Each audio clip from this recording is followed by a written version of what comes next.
Hey there, Run Through the Wall family. Coach Andrew here again, just to bring you another virtual workout. So for the first exercise, we have a banded goblet squat. Now, of course, you can do this weight with no weight at all, but at the very basis of it, we at least want a band so we can work on those adductors. So what I'm going to do is I'm going to take this band and I'm going to step into it. We're going to knee high at the very least, that way when I squat down, I'm pushing against the band and creating constant pressure. So it should look like this, chest up, feet about hip width apart. You can point your toes out ever so slightly, keep your weight in your heels. Squat down till those femurs are about parallel with the floor, and then come back up. Alright, what it looks like with the kettlebell or the dumbbell, we bring it into this goblet position. Can we bring it here? Squat on down, come on up for a little extra time under tension. If you like, you can do a come down all the way, quarter up, back down, back up. Okay, that'd be 1 rep. So that is the goblet squat.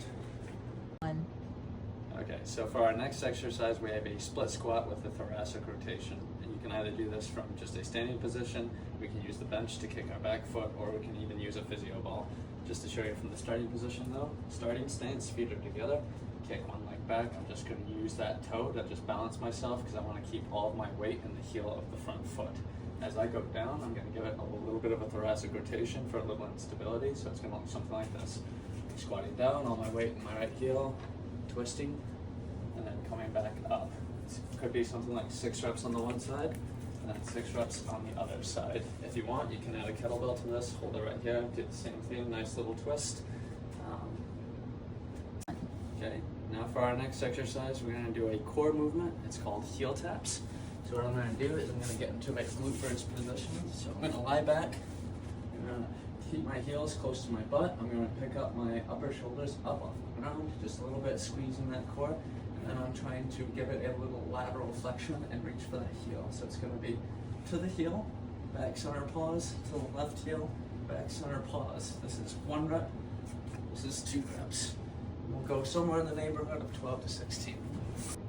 Okay, for our next exercise, we have an eccentric hamstring curl. So to start this, I'm going to get in a glute bridge position, lying on my back, palms flat on the ground. I'm going to keep my heel to the front end of the physio ball.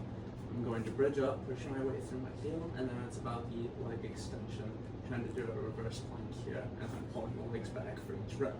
Just to show you a regression for this, if the physio ball is too much, if you have sliding discs, what you can do is, again, assume that glute bridge position, keep your weight in your heels, extend fully, and once you're here to get yourself back up to the top, just take that one leg up, push yourself back, bring another sliding disc to you, and then repeat the same exercise.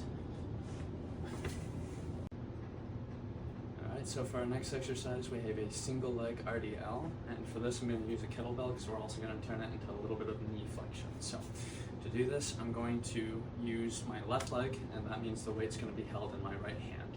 I'm going to take a slight bend in that left leg. I'm going to do my hip hinge forward, trying to keep my back nice and straight, but letting my head track down to the floor. So starting exercise looks a little bit like this. Pay attention to my hip. It's not opening up here. It's staying nice and level.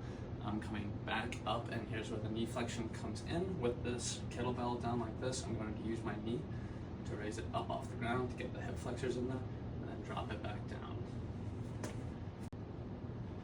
And here's the same exercise, single leg RDL with knee flexion, just from a different angle. So again, slight bend of the knee.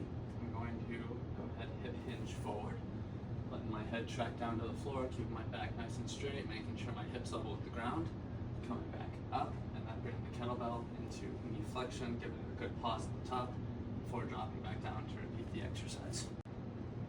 Okay, so for our next exercise, we have a half kneel thoracic rotation. What we're going to need is a good wall for reference. This is more mobility than it is strength, but it's really good for opening up that thoracic rotation and helping us to stay healthy. So as I do this, to set up, I'm going to take my front leg that's going to be closest to the wall, as close as I can get it, little to no space. I'm going to keep this back leg nice and straight. I'm not going to turn my foot out or in. I just want to be in good alignment. I'm going to rotate towards the other wall, keep my hands up here, and then the idea is to keep this elbow nice and straight and draw a half circle as I go up the wall, trying to stay close, rotating all the way, and then rotating as deep into the wall as I can, and then coming back over, trying to stay as tight to the wall as possible, feeling that good stretch, and coming back all the way. Okay.